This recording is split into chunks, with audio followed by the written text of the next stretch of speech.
in today's world, we see that there is a kind of a race in order to be the best, in order to acquire the best of things. And all of us want to use our potential to the fullest. But though this is good, developing ourselves, making use of our talents to the full potential, at the same time, what matters is the means that we take in order to achieve these goals. Now we see that in today's world, two things have crept in which somehow tend to distort the final result. First and foremost, we have this whole individualism that begins to creep in, because in the bid to develop, in the bid to use our talents, we see that we try to be secretive, we try to hide things from others, and therefore we are only concerned about ourselves and those completely near us. As a result, we fail to help those who are in need if they are outside our circle. On the other hand, we see that there is a lot of fake news going on in today's world. In the bid to gain popularity or in order to popularize some issue, we see that news and most importantly, truth tends to get distorted. And therefore, we see that what tends to get propagated is division and hatred. Now, today's readings in a particular manner will focus on these two issues of individualism and on false prophecy or false prophets. And as we read today's gospel passage, we have the parable of the Good Samaritan. Now, why did Jesus give this parable of the Good Samaritan, and how can we relate it to our times today?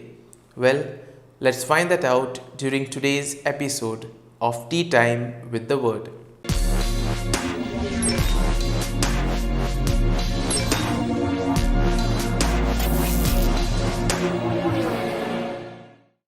But before we can begin our reflection, let us take a look at the readings for Monday in the 27th week in Ordinary Time. Today's first reading is from the letter to the Galatians, chapter 1, verses 6 to 12. And the Gospel is from the Gospel of Luke, chapter 10, verses 25 to 37. And we see that today's readings will deal with this whole concept of loving God and loving neighbor, and how we can sort of club them and make one commandment. In today's first reading, we see that Paul is trying to warn the people of Galatia. Now, he has been preaching the good news to them, but at the same time, there were false prophets who were trying to distort the truth. And even in those times, there were many people who were getting deceived by the false prophets. And therefore, Paul is very clear and very assertive in today's first reading, because he repeats it twice.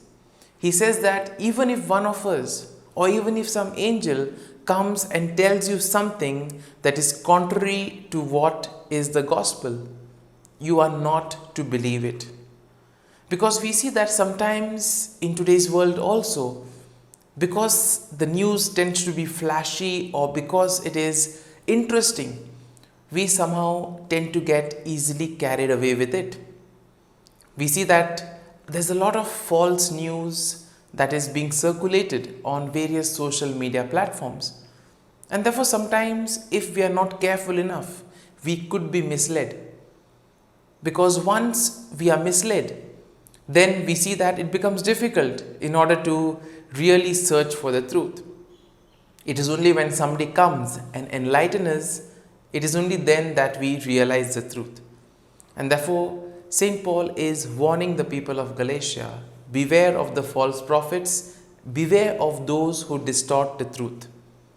Distorting the truth has become quite common in today's world, because each one tries to distort the truth in his or her own way in order to gain a benefit out of it. And therefore, in this individualistic world, we see such tactics are gaining more prominence. But it is up to each and every one of us to become alert and aware.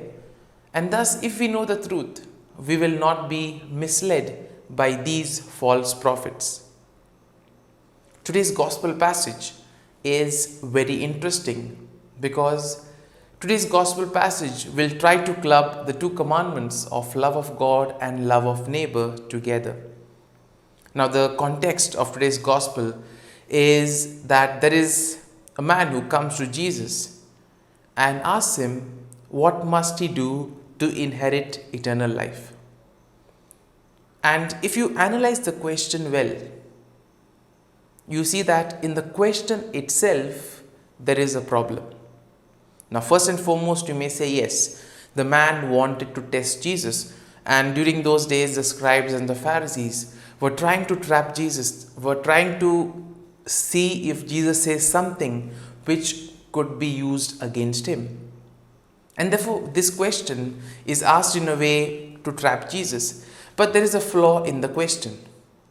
Now, the man asks, what must I do to inherit eternal life? And here, the man considers eternal life as something which he can sort of gain on his own merit. Now, when you look at the term inheritance, inheritance is something that you get because of being part of it. And therefore, when we speak about eternal life, it is by virtue of being sons and daughters of God that we gain access to the kingdom.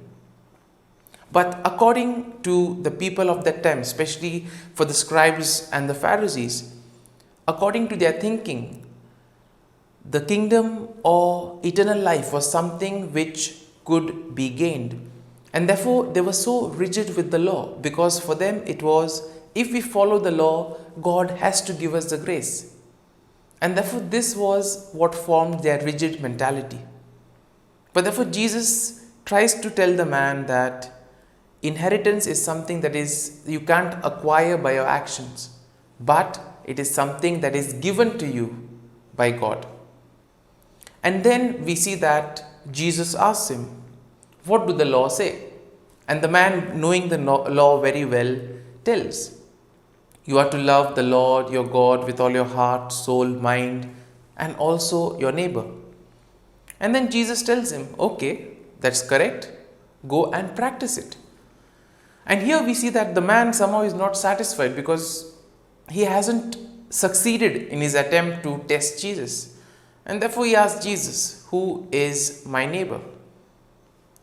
And Jesus here gives the parable of the Good Samaritan, something that we can also relate to the world today. When we see people in need, there are hardly a few who would stop and help. But the others we see would proceed further, completely ignoring them as if they did not exist. Some of them out of fear of the law, out of fear of various other factors, would hesitate from helping them. And therefore we see that another trend that we see now is people would rather take pictures and post on social media rather than helping. And all this, what happens in today's world, doesn't somehow contribute towards that brotherhood and sisterhood that we all imagine. And therefore, in today's parable, there are three people who meet a person who has been attacked by robbers. The first is the priest, the second is the Levite. And both of these people, they go by that side and they walk on the other side of the road. They hesitate to help. On the other hand, there is a Samaritan. He sees the man, feels pity on him and helps him. He takes him to the inn and he tells the innkeeper, do whatever is needed. If something more has to be done, I will pay you on my journey back. And this shows the care and concern that the Samaritan had for that person who was wounded, who was attacked by robbers. Now the Samaritan did not know him, but it was humanity that caused him to do such a thing. And therefore we see that humanity is such a wonderful concept that it is beyond boundaries, it is beyond religion, it is beyond various other factors that tend to discriminate us. Because we see that these discriminatory factors are something that is created by man. It is not there in the original plan of God. And therefore we, by emphasizing these factors of caste, creed, religion, color, etc., we tend to divide ourselves.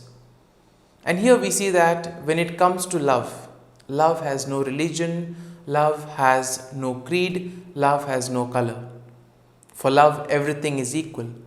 And that is why when it comes to showing care and concern for others, every person who is in need should be our neighbor. And that is why we see that in the end, the man leaves with an answer that probably would have made him question about the way he goes about doing things. And this is exactly the purpose of the parable, because Jesus would take practical instances in order to tell the people what is really valuable. And therefore, as we reflect on today's readings, let us pray for this grace, that we may be able to respect the other, that we may be able to find God in them, and thus, by reaching out to others, we may ultimately give praise and glory to God. And we also pray for the grace that we may be able to love one another together as brothers and sisters, as sons and daughters of the Lord, and thus together we may help Christ in building the kingdom of God by propagating the gospel values and, most importantly, radiating His peace, joy and love to the world around us. Amen.